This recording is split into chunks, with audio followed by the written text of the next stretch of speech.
o Supremo Tribunal Federal retoma o julgamento do ex-presidente Jair Bolsonaro e mais 7 réus acusados de planejar um golpe de Estado. A nossa equipe lá em Brasília acompanha tudo de perto. Vamos ao vivo à capital federal com a repórter Daniela Brito. Olá, boa noite, Daniela. Um dia histórico hoje, né? Oi, Marcele, boa noite a você, boa noite a todos que acompanham o Direto de Brasília. Exatamente, viu, Marcele? Então, hoje, sem dúvida, o destaque de Brasília é o julgamento do ex-presidente Jair Bolsonaro e de mais 7 réus no Supremo Tribunal Federal. Essa sessão foi marcada por embates jurídicos e polêmicas em torno das provas apresentadas. Vamos acompanhar a reportagem de como foi esse terceiro dia de julgamento.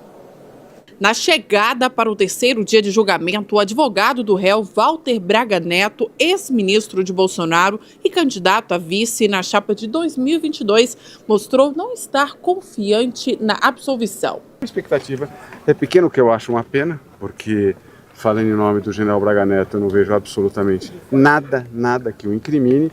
Mas eu vou aguardar o julgamento e acompanhar até o final. A defesa de Bolsonaro cobrou mais uma vez que o julgamento se baseasse apenas nas questões jurídicas. A expectativa da defesa é que o processo seja julgado à luz só e somente de elementos estritamente jurídicos.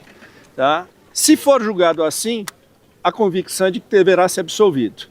Se houver influência de outras variáveis, aí a gente já não pode dizer. A sessão começou com o relator, o ministro Alexandre de Moraes, rejeitando as questões preliminares das defesas, que questionavam a validade da delação do ex-ajudante de ordens de Bolsonaro, tenente-coronel Mauro Cid.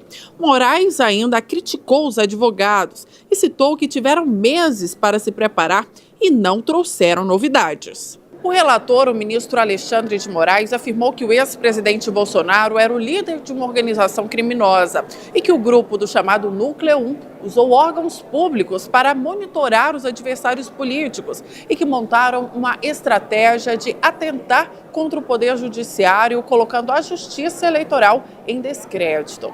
Segundo o ministro, o resultado das eleições de 2022 e a própria democracia foram ameaçadas. O voto de Alexandre de Moraes foi finalizado por volta das 2h30 da tarde. Voto no sentido da procedência total da ação penal para condenar os réus Almir Garnier Santos, Anderson Gustavo Torres, Augusto Heleno Ribeiro Pereira, Mauro César Barbosa Cid, Paulo Sérgio Nogueira de Oliveira e Walter Souza Braga Neto pela prática das condutas de organização criminosa armada, tentativa de abolição violenta do Estado Democrático de Direito, golpe de Estado, dano qualificado pela violência e grave ameaça contra o patrimônio da União e com considerável prejuízo para a vítima e deterioração do patrimônio tombado, observadas as regras de concurso de pessoas e concurso material. Em relação a Jair Messias Bolsonaro, pelas mesmas infrações já descritas e a imputação específica de liderar a organização criminosa. E condena o réu Alexandre Rodrigues Ramagem pela prática das condutas de organização criminosa armada, tentativa de abolição violenta no Estado Democrático de Direito e golpe de Estado. A próxima etapa é o voto dos ministros da primeira turma. Com o avanço do julgamento, a proposta que traz anistia, ou seja, o perdão para os envolvidos nos atos de 8 de janeiro, continua sendo a cobrança da direita. Nós temos o entendimento que essa pauta deva ser enfrentada. Ou vocês querem pautar anistia até outubro do ano que vem?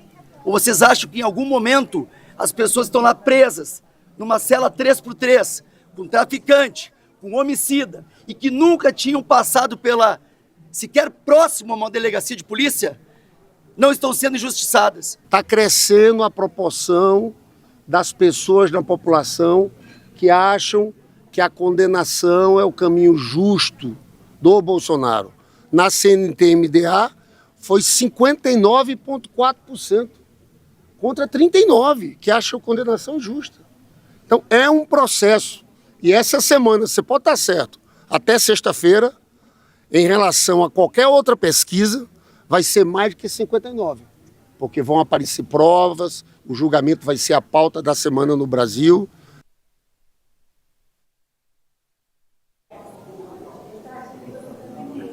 Marcele, e esse julgamento ele se estendeu pela tarde e terminou agora há pouco. O ponto central, então, desse período da tarde, agora a atualização que a gente traz, foi o voto do ministro Flávio Dino, que acompanhou o relator Alexandre de Moraes, rejeitando as preliminares da defesa e defendendo a condenação dos acusados por tentativa de golpe. O ministro reforçou que, ainda que a minuta tenha sido contestada, o conjunto de provas, depoimentos e a delação do ex-ajudante de ordens sustenta o processo. Então, a expectativa agora é pelos próximos votos, a partir de amanhã, que são do ministros Luiz Fux, Carmen Lúcia e também de Cristiano Zanin.